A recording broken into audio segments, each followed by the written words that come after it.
నేను ఈరోజు రాహుల్ గాంధీకి సవాల్ చేస్తా ఉన్నాను, నేను కాంగ్రెస్ పార్టీకి సవాల్ చేస్తా ఉన్నాను, రేవంత్ రెడ్డికి సవాల్ చేస్తా ఉన్నాను.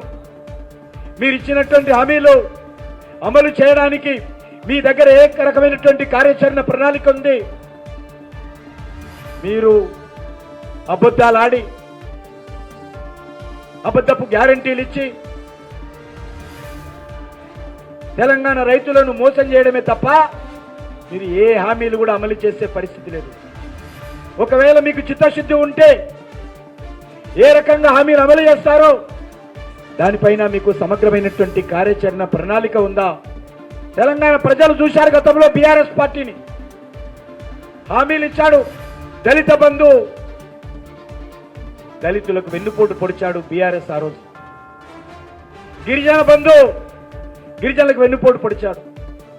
అసెంబ్లీలో మైనార్టీలకు ఇస్తామని, బీసీలకు కూడా ఇస్తామని కేసీఆర్ అనేక రకాలుగా మాట్లాడాడు. కానీ ఏ ఒక్క వర్గానికి ఏ బంధు ఇవ్వలేదు.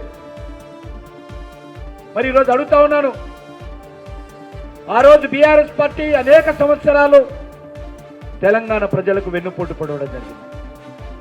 మీరు వచ్చినటువంటి ఈ 4 నెలల్లోనే మీరు కూడా అదే పని చేస్తా ఉన్నారు. గజ దొంగలు పోయి గరాన దొంగలు వచ్చారు ఈరోజు తెలంగాణలో.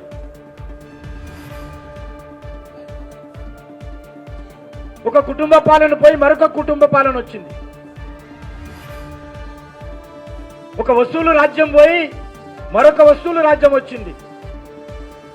మార్పు అంటే ఏందో చెప్పాలి ఈరోజు కాంగ్రెస్ పార్టీ.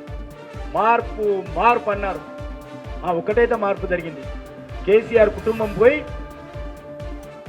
సోనియమ్మ కుటుంబం వచ్చింది. ఈ మార్పే వచ్చింది తెలంగాణలో. దోపిడీలో మార్పు రాలా, అదే రకమైనటువంటి దోపిడీ. అవినీతిలో మార్పు రాలా, అదే రకమైనటువంటి అవినీతి. ఇచ్చిన మాట తప్పడంలో మార్పు రాలా. కేసీఆర్ అన్నాడు, నేను ఈ తెలంగాణకు ఒక దళిత ముఖ్యమంత్రి చేస్తా, అవసరమైతే తల నరుక్కుంటా తప్ప నేను మాట తప్పనన్నటువంటి కేసీఆర్ మరి మీ మాటలో ఏ తేడా ఉంది అడుగుతాను.